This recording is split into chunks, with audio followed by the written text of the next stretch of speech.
Hey guys, your captain is back. Hey, A bit less than a year ago, I started a new video series where I would fix all the retro selections in Mario Kart games, starting with Mario Kart DS. 3 months ago, I did the same, but with Mario Kart Wii. So naturally, the next game on our list is Mario Kart 7. Mario Kart 7? How are you even going to fix that? And yet, this is definitely gonna be an interesting retro selection to handle. This one is often considered to be the best retro selection in the whole series, for one simple reason. Compared to DS's and Wii's retro selections, 7's retro selection placed a much bigger emphasis on bringing fan favorites for the game. At the time, the internet was finally fully developed in Western countries, and it was even starting to become a bigger thing in countries like Brazil, South Africa, Mexico, Vietnam, Saudi Arabia, or even India. So Nintendo was finally able to know the average Mario Kart fan's opinion about the games more easily, allowing them to find out which tracks were popular, and that's how we got this retro selection that is still very popular today. But there is still room for improvement. Most notably, this retro selection is a bit too easygoing in terms of difficulty.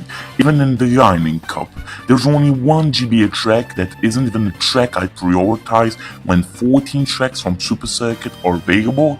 The Wii tracks all got downgraded, and there are some track orders that just feel anticlimactic. So it's a pretty good selection, but still one that could use a fix, which is what I'm here for today. For the rules, it's simple. I must keep some diversity in the themes. I'm not allowed to pick a track that I already picked in the previous episodes of this series, and just like in Mario Kart 8 or Mario Kart World, I'm gonna give actual rhythms to most of the tracks. Let's go! Can't wait to see everyone dislike that video just because you forgot that one specific fan favorite track that they like. As usual, we're starting this video with the Shell Cup. Now, unlike the other Shell Cups, the one from Mario Kart 7 is actually seen favorably by most Mario Kart fans, and it's not hard to see why. It's probably the most ambitious Shell Cup in the whole series in terms of track themes, difficulty, and variety. It's not like it's a high bar though. We start the cup with Luigi Raceway, a track that's admittedly underwhelming, but already, right after, we get Bowser Castle 1. And while I'll explain why I think this track choice and placement is kind of problematic, this is still a track that most people do not have qualms about, and it's already more interesting than most tracks that end up in the slot in the Shell Cup, with a new guided section that allows for new shortcuts, a lava theme that's quite unique for a Shell Cup, and a bit more obstacles. And the second half of this cup is what made it way more popular among fans, as we get two huge fan favorites: Mushroom Gorge from Mario Kart Wii with its bouncy mushrooms gimmick, and Luigi's Mansion from Mario Kart DS with its amazing theme, its various obstacles, and its more intricate layout. Boston Building, not Luigi's Mansion. But this cup still comes with a couple of problems. First, it's kind of weird to have two Luigi tracks in the same cup. But Boston Building is not a Luigi track. Usually, themes never repeat themselves in a cup, because it would feel repetitive, and the same logic goes with character themes, making this exception feel off. Then, having two tracks with a more ominous and chaotic atmosphere out of the 4 tracks in a beginner cup feels kind of weird, especially since the Bowser Castle comes right after the first track, so I'd rather keep the lava track slot for a bit later so it can feel more climactic in this new slot. And we're gonna start by bringing back a Mushroom Cup starter track to replace Luigi Raceway. Now in my Mario Kart DS and Wii videos, I had a very clear pattern. I would always have a starter track in Rainbow Road from the same game at the start and at the end of each retro selection, starting with the SNES ones. That means we had the ones from Super Mario Kart and Mario Kart DS and the ones from Mario Kart 64 and Mario Kart Wii. With that pattern, that means that in Mario Kart 7, I'm going to bring back the starter track and Rainbow Road from Mario Kart Super Circuit on the Game Boy Advance, which means we're starting with Peach Circuit this time. You didn't think that Ribbon would keep it in the DS Shell Cup, did you? But as usual, we are gonna give an overhaul to this track, as it's far from offering enough to compare with other Mario Kart 7 tracks as it is. So we'll add elevation, more shortcut potential, and gliding to this remake. You start the track with the first part that's completely unchanged, apart from some split paths I added with a lot of speed boosts. Then the changes begin.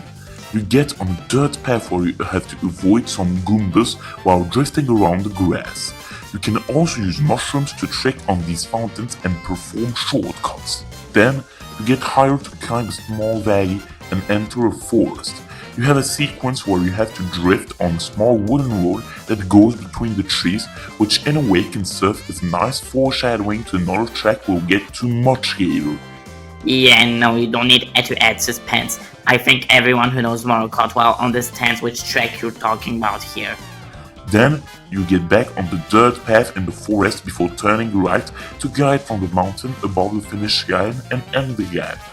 I think this would be a much better way to start off the Mario Kart 7 retro selection by actually having some obstacles, actually interesting shortcuts, and a mandatory guider to introduce this mechanic to the player. The second track in the Shell Cup was originally GBA Bowser Castle 1, which as I just said, feels kinda weird in this slot as we get a Bowser's Castle right after the Token Starter Circuit track. Well, this issue is already guaranteed to be avoided since I can't put it in this cup anymore, as I replaced Luigi Raceway with Peach Circuit. Instead, I'm gonna move another N64 track that was already in the game in this slot, Koopa Troopa Beach. The N64 track, not the fucking circle that we got in Mario Kart World. Among the simple Mushroom Cup tracks that are made to get people get comfortable to know how to play Mario Kart, this course is easily among the better ones. It has a simple but soothing beach theme, a lot of different split paths that are only amplified by the rising tide gimmick, and a nice musical theme. However, I still think so that it works in the Shell Cup a bit better than in the Banana Cup, because it fits the Token Beach track that you'd often see one or two tracks after the starter track in the Mushroom Cup, and since it's a Koopa Troopa track, it also fits the Shell Cup. Plus, since we're giving go-ups to the tracks, we can also add an underwater section that allows the player to understand how underwater driving works. You start the track normally until you pass the Koopa Troopa Rock. At this part, there is a section on a tight wooden bridge that doesn't always have walls, meaning you should be careful of not falling into the water. After this, you jump in the water for a section that will be a bit more peculiar, and it kind of fits the more floaty physics of Mario Kart 7's underwater driving.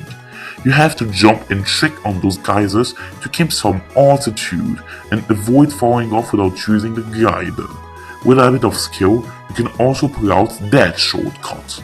The rest of the track plays out normally, but I added a bit of vegetation in some places to add more variety to the scenery and to make the track feel more colorful. I think this will be a much better follow-up to the Token Starter Circuit track than GBA Bowser Castle 1, with its more appropriate theme, its more varied layout, its fun gimmicks, and its catchy music. For the third track, I'm going to keep it as it is with Mushroom Gorge. This was a very good choice to put early in the game. It's not extremely hard and way easier than tracks like Coconut Mall, Koopa Cape, or Dry Ruins, but it's definitely not as easy as the two previous tracks. It also allows to build up the ambition of the tracks in the first cup. You start with a very simple circuit track, then make your way through a beach track with more varied gimmicks, and now Mushroom Gorge and its unique bouncy mushroom mechanic.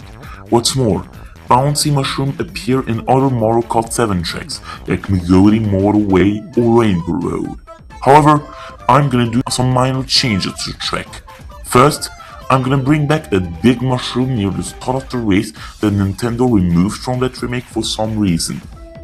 Because of the glitch, I guess. That's not even that valid of an excuse because it's unlikely that Mario Kart 7's more laid-back physics can make it work like it did in Wii. Then, in this part, I removed the path with the speed boosts to force the player to bounce on the mushroom instead. The cave will undergo a scenery change too, as it has been now a nice cave, with some snow on the summit of the mountains to make it more varied. However, unlike the previous two tracks, Mushroom Gorge doesn't need more changes than that. It remains a fun track that remains a classic with this bouncy mushroom mechanic that it introduced. Just like Mushroom Gorge, the finale of this cup will be kept intact. I'm gonna keep Luigi's Mansion in its original slot. Actually, it's Boston Building, Relay Race, Mumbai Motorway, Yerevan Escapade, Pyongyang Panic. Yevon Town Loop. We're calling it Lavender Town Loop. Happy now? Yeah, I guess. So Lavender Town Loop was a really good choice to end Mario Kart 7's Shell Cup. Its ominous atmosphere would have felt out of place if it was earlier in the cup, but at the end of a beginner cup, these kinds of tracks fit perfectly. In Lavender Town Loop's case, it's far from being among the hardest tracks in the series, but once again, it's one of the harder tracks to come from a Mushroom Cup. Plus, it's a rare occurrence of a track with a more ominous and or aggressive atmosphere being in one of these cups. This is perfect, because ending a beginner cup with a course like this allows the player to understand that now things are only going to get more intense. Just like the Mushroom Gorge, we don't need to change this track too much either. I'm still gonna make the part and dimension a bit more long, as it's still a bummer that the locations that's in the track name Not. only makes up for like 1/3 of the track. First, instead of a staircase, you will enter the mansion through a wooden bridge with some holes in it. Then, that mansion is a bit extended, because I replaced the graveyard section with a sewers underwater section. Here, there could be fish bones trying to attack you, and most importantly, some mushroom shortcut through the moss. After this, the rest of the track is mostly unchanged, except that glider section that is now part of a mushroom shortcut. This could be an amazing way to end the Mario Kart 7 Shell Cup, with some improvements in the layout to make up for the game's more laid-back control scheme. So with all of these changes, we turned a cup that was originally kind of mixed into an excellent start for the retro selection. Now, how can we improve the Banana Cup?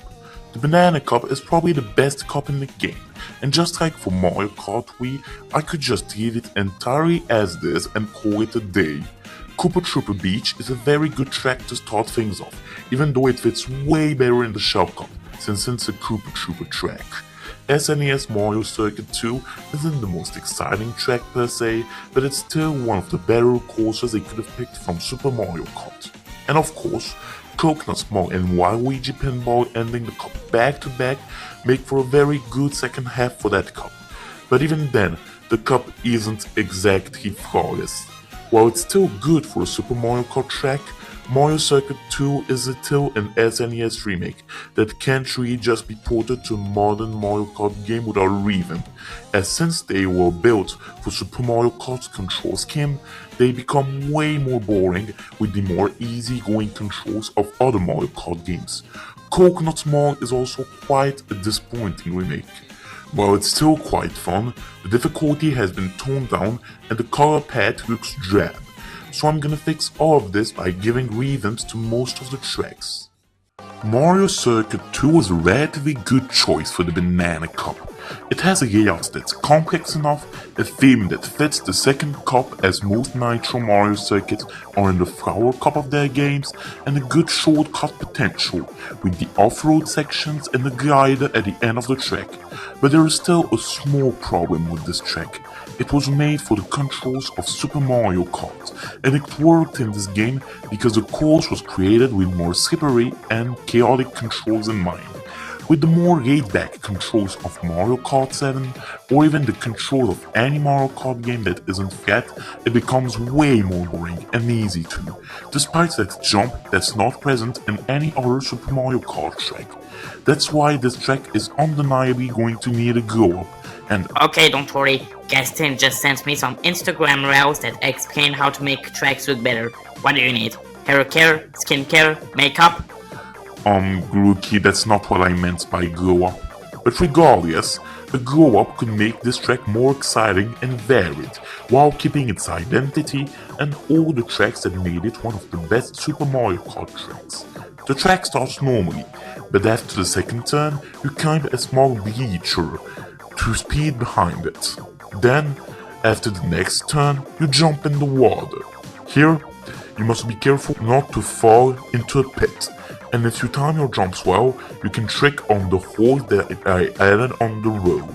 After this, you jump out of the water on a road that's suspended above a very deep pit, a bit like in Peach Stadium from Mario Kart World. You have to be careful not to fall off here too, but you can also take chances by going on the speed boosts or trying for a more risky shortcut. After this, you go back on the normal road with the glider ramp, ending the track. This remake would still remain a simple track, hence why it's the first one in the cup, but it would actually make it more varied and fun with elevation and more diverse gimmicks, fitting for the opener of a Banana Cup. The next track is another one that was already in the cup, Coconut Mall from Mario Kart Wii, and this course is going to be much easier to handle than the other ones. Coconut Mall was an excellent choice for Mario Kart 7's retro selection. It fits its control scheme and makes for the token big fan favorite to carry a retro selection, even though this one was already inclined to bring back more fan favorite tracks than usual. But there is another problem that I didn't talk about a lot until now. The majority of the Wii remakes in this game are actually demakes rather than remakes. They downgraded the tracks instead of improving them. Coconut Mall is a good example. While the glider is a nice little addition, this remake looks way worse with a car path that is too drab to fit the energetic and joyful theming of Coconut Mall. One of the cars in the parking lot has been removed, the Miis are gone, and the escalators now have arrows on it.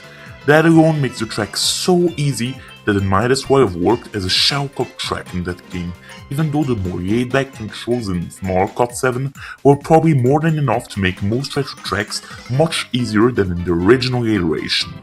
They didn't do you justice as NES Rainbow Road.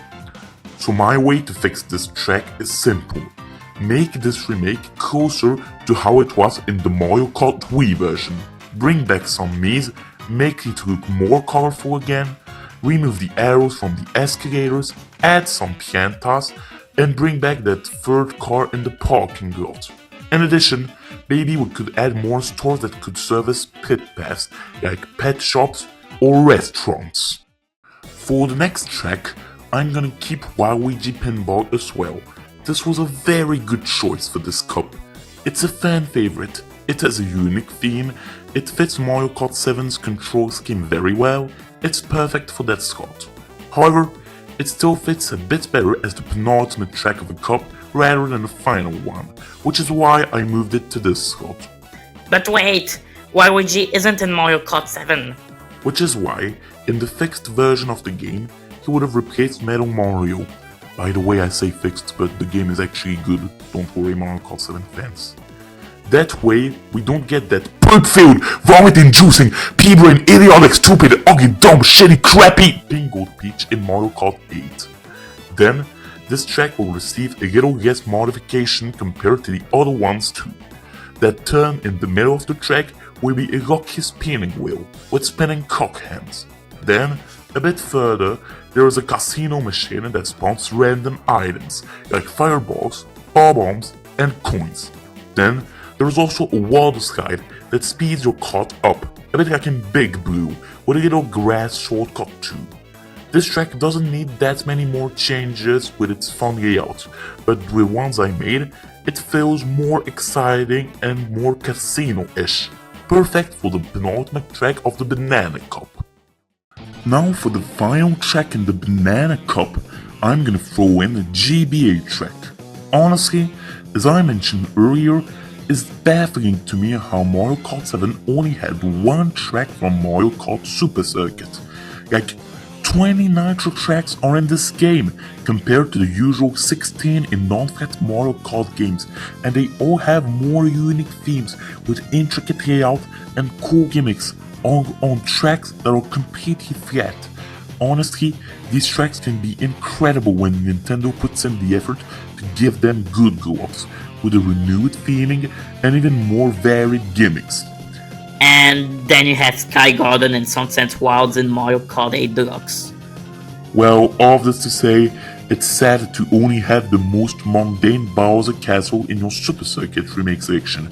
But however, if there are other tracks as well, then I'm not opposed to having a GBA Bowser Castle in the Mario Kart 7 retro selection. Not the first one. This one's way too mundane and sticks out like a sore thumb when you know all the tracks you could remake instead. So instead, since I replaced that track with cheesy and dying Mario Kart DS video, I'm gonna end the Mario Kart 7 Banana Cup with GBA Bowser Castle 2.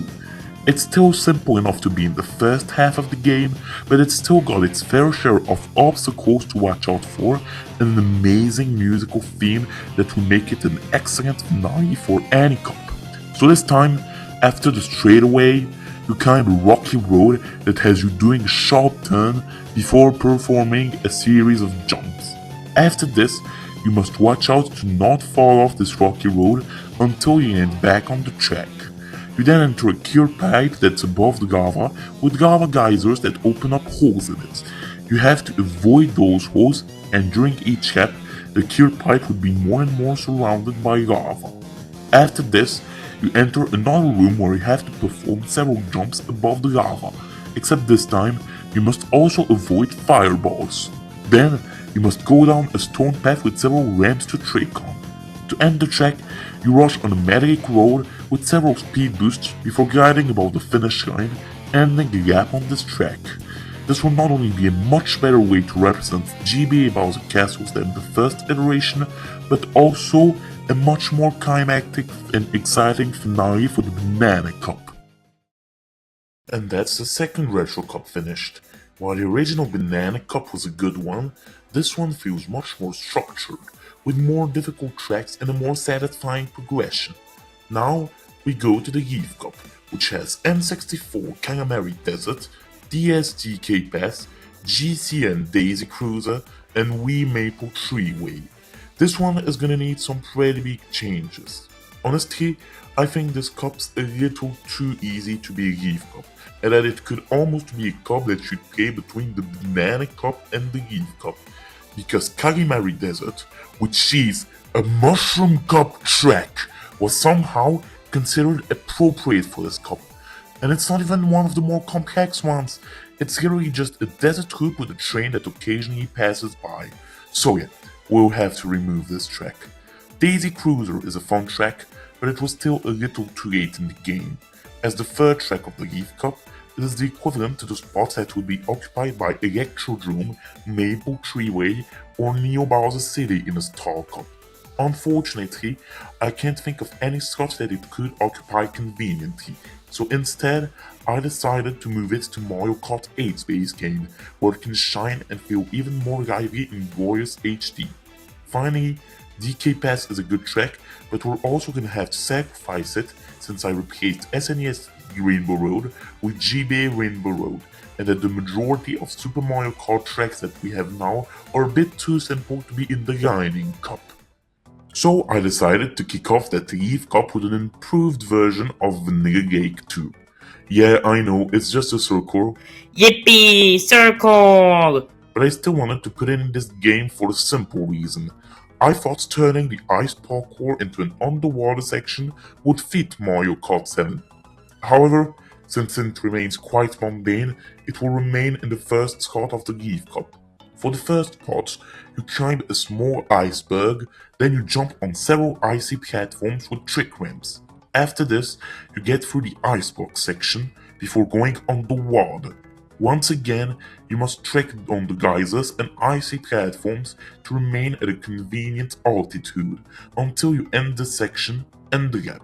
Since it's a very short track, maybe it could last 4 or 5 laps instead of 3 laps. The ice would be very slippery to make up for the mundane layout, and maybe some ice caps could progressively collapse while you play, just like Grumble Volcano from Mario Kart Wii. This would remain a relatively simple track, but with the updated layout and a bit more difficulty, it can fit the Eve Cup. At least better than Katamari Desert, that's for sure. The next track is gonna be Mushroom City from Mario Kart Double Dash. So something that I noticed is that Mario Kart 7 doesn't have a retro traffic track. Woohoo Loop kind of serves as a nitro traffic track, even though this is very large traffic we're talking about compared to Shroom Ridge or Moonview Highway, but there's nothing at all in the retro selection, so Mushroom City can fit. It fits in terms of difficulty in the Eve Cup better than Daisy Cruiser with more obstacles and split paths, and even though it's not as much of a fan favorite as some other tracks, it's still a popular one among Double Dash fans. We don't need to change this one a lot either. First, the traffic will be heavier and more tricky to dodge than the Woohoo Loop to fit the Eve Cup. Then, there could be a small tunnel in that part of the track. Some manholes could also erupt into geysers you could trick off of. Finally, you could glide above the road to end the track nicely. This would be a good point in the game to have the tracks get crazier and harder with more original gimmicks and harder layout. For the third track, I'm gonna keep Maple Treeway from Mario Kart Wii. This was a very good choice. First, the all-in-all forest feeling of this track works very well with the Eve Cup's emblem, because that leaf is just what the leaves look like during the fall.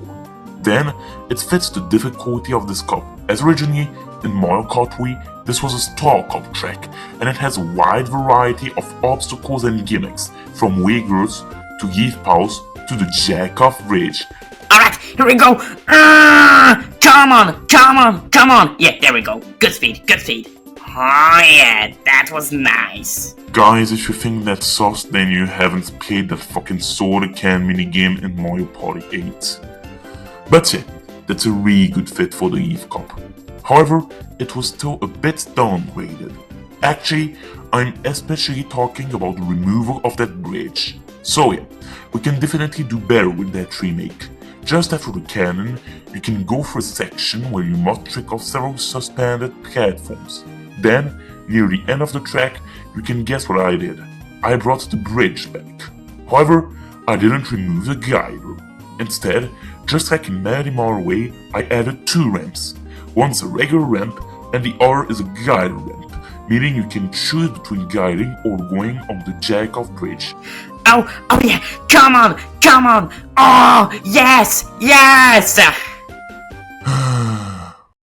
I'm not even going to sugarcoat it, N64 Calamari Desert was a shitty choice for the Eve Cup.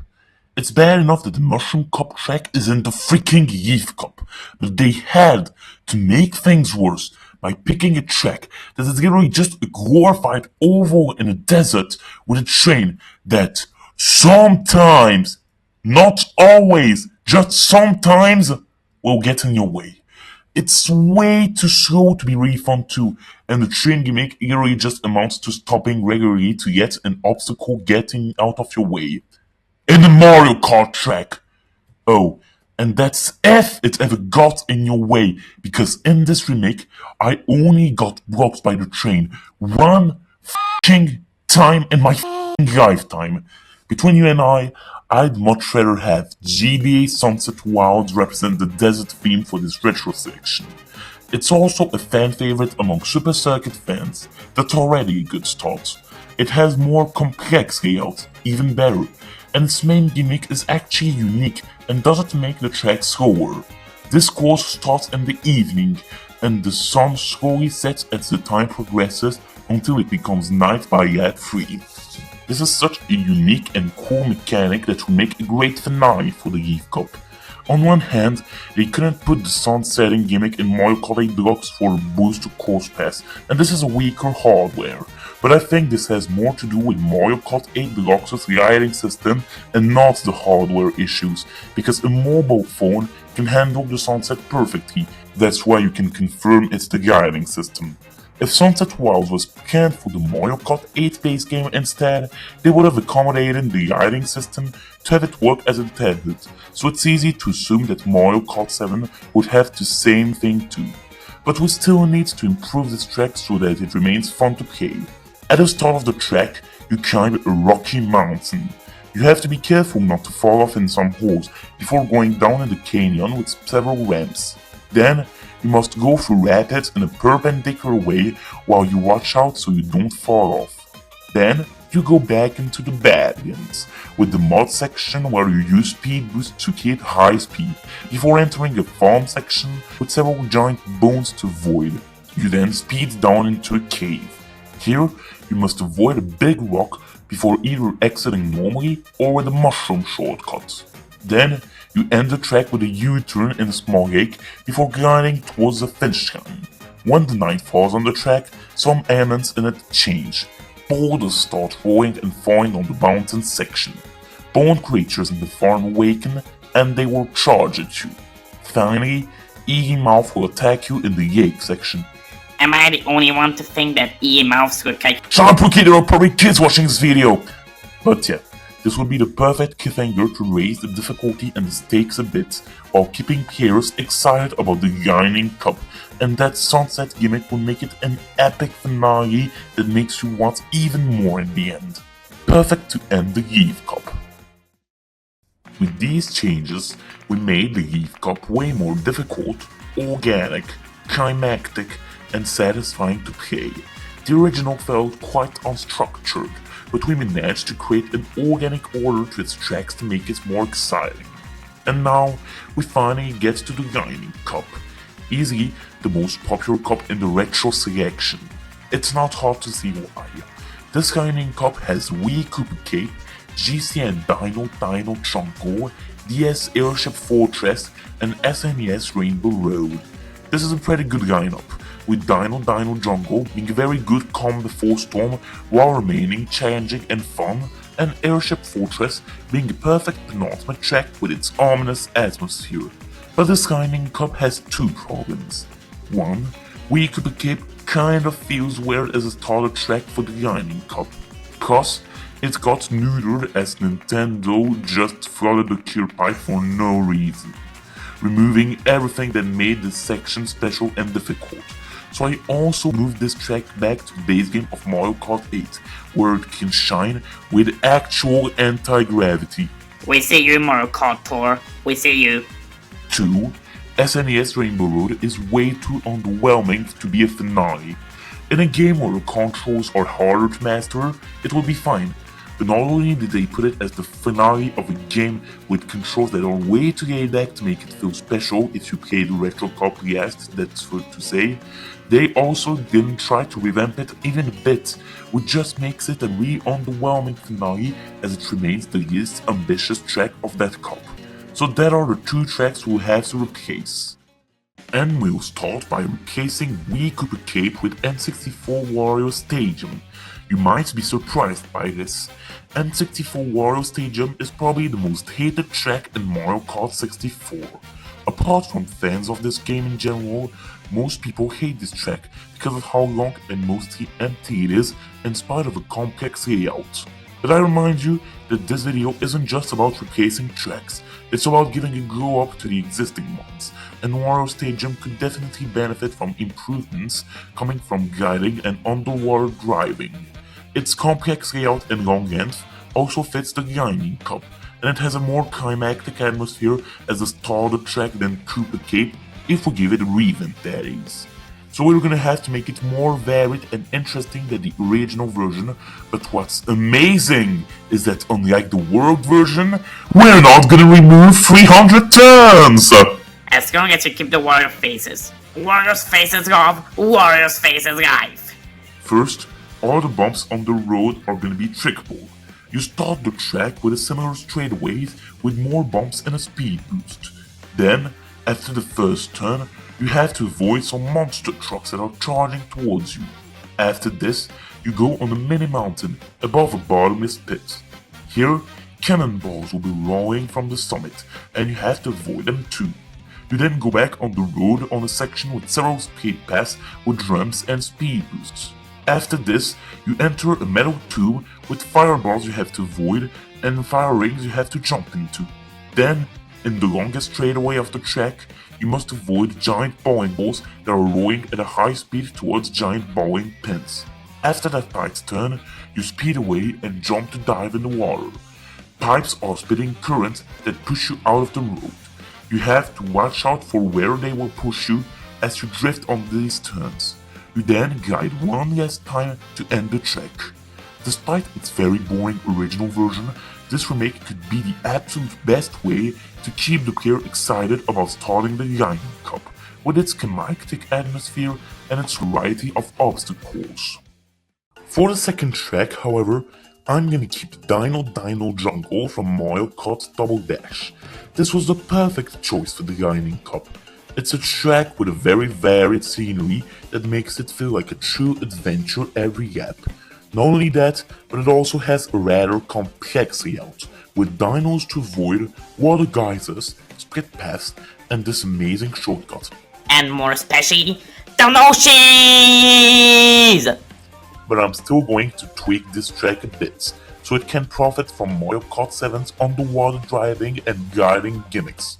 First, I'm going to add a bit more water geysers in the track, and I'm going to bring back their obstacle potential from the original track, but I'm also going to make them more versatile. There will be 3 possible states for a crack: the inactive state, where it does nothing; the semi-active state, where it produces a geyser that's small enough for you to trick on; and the fully active state, where the geyser has the effect of a blue shell if you touch it. Then, in the first cave, I added some lava, just to make the track more difficult and tense. Just like in the Mario Kart World remake, the smallest bridge on the split path section has been replaced by a dinosaur's neck that you can trick on from at the end. The bigger cave is now an underwater section inside a gate. You can trick on the geysers if they're not too powerful, but you can also try this shortcut with this new method. Finally, I removed the bridge at the end, to force a player to use the glider and to trick on the Noshi's head. This track was already an amazing choice for the Lightning Cup as a calm before the storm, but with the improvements I made, this would be the perfect way to keep players excited for the final 2 tracks. Now for the next slot, I'm gonna keep Airship Fortress from Mario Kart DS intact. Once again, this is a perfect penultimate track for the Lightning Cup.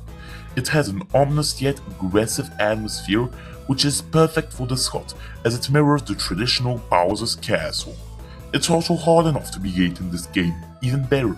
It's a fan favorite among many fans, even the ones who do not like Mario Kart DS, and it has a unique theme that is inspired from the airship levels in Super Mario Bros. 3. Frankly, apart from making the skybox more purple, there are no changes I would make to this track. It's perfect as is, so for the only time in this video, I'm gonna keep it totally intact. Good job, Nintendo! This takes us to the final track, and if you remember the video well, you know what it's gonna be. SNES Rainbow Road isn't a bad track per se, but it remains too simple to be in the final track of the Lightning Cup if you don't give it a revamp, especially in a game where the Nitro Rainbow Road is this ambitious. So I replaced it with a revamped version of GBA Rainbow Road. The reasoning is simple, the pattern I talked about at the start. In my Mario Kart DS Retro Selection remake video, I put the starter track in Rainbow Road from Super Mario Kart in the Shell and Lightning Cups. For Mario Kart Wii, I put the one from Mario Kart 64, the game that followed. So once again, for Mario Kart 7, it's Super Circuit's turn. GBA Rainbow Road is a really fun track. The atmosphere and scenery are both way more advanced than the previous 2 Rainbow Roads, and these shortcuts are so satisfying to take too. However, it remains a flat track, and just like the Super Mario Kart version, it would make for an underwhelming finale if I just put it in Mario Kart 7's Lightning Cup without a revamp and called it a day. In other words, it needs to be about 20% core. So let me show you my version of GBA Rainbow Road to end Mario Kart 7's Lightning Cup. You start the track normally until you get to a ramp. It allows you to jump and bounce on rainbow clouds that work like bouncy mushrooms, with a small break on that green platform. Then you go down and you continue the track normally, albeit with more elevation, until you get to this part, where you jump on a red carpet to enter a rainbow palace. Here, you have to navigate in the corridors while avoiding the pits that lead to purple goo. You can exit this palace in 2 ways. you can jump on that celestial beach to get to the normal path while avoiding patches of dried grass as well. But you can also take the risk of going on the bridge with speed boosts, which is much faster but also much narrower. Both paths lead to a cannon, then to a second guided section where you can end the gap by getting airtime on these star rings and maybe even perform a shortcut on that pink cloud to start the next gap if the race isn't over. This remake of GBA Rainbow Road would be the perfect way to end the game. It would be climactic, difficult, and various in its layout, while feeling much more epic than SNES Rainbow Road. With these changes, we turned the Lightning Cup into an appropriate, epic final cup for this retro selection, with more difficult tracks, a more climactic and exciting introduction, and a better, more epic finale, which is a great way to end this journey. This video is already over. Surprisingly, this retro selection was actually less hard to fix than the one from Mario Kart Wii. The original one wasn't bad per se, but since it always had problems that bugged me even as a child when playing Mario Kart 7, I envisioned ways to fix it rather quickly, like how I immediately thought of having Sunset Wells as a desert track instead of Calamari Desert, or even how to fix that Shell Cup. So I hope that even though I know many people already like this retro selection as it is, you enjoyed hearing my take on how to make it even better too. And also... Rhythm, wait, you have to say this. Huh? What is it, Rookie? Apparently there's this game called Sonic Racing Crosswords, and they say it's gonna be a Mario Kart killer. You know, Rookie, they called Digimon the Pokemon killer, and they called Crash Team Racing the original Mario Kart killer. None of these two games even came close to outselling their motto. But it's different this time. Look, they have Hatsune Miku. Okay, this kind of sounds like botched fan service, to be honest. And they have SpongeBob. Huh? Wait, let me check. Hey, they do have SpongeBob. Hold on, this looks kind of cool actually. I don't think it'll be as fun as Mario Kart World, but it still looks enjoyable. Wait, what is this thing? Oh no, they brought back the ghost from Sonic Adventure 2? No. So what I was going to say before Rookie interrupted me and forced me to have a timeout to digest those flashbacks is, feel free to give me your suggestions on how to fix Mario Kart 7's retro tracks in the comments. I'll be happy to read them. And as always, thanks for watching, and I hope to see you next time. Bye bye.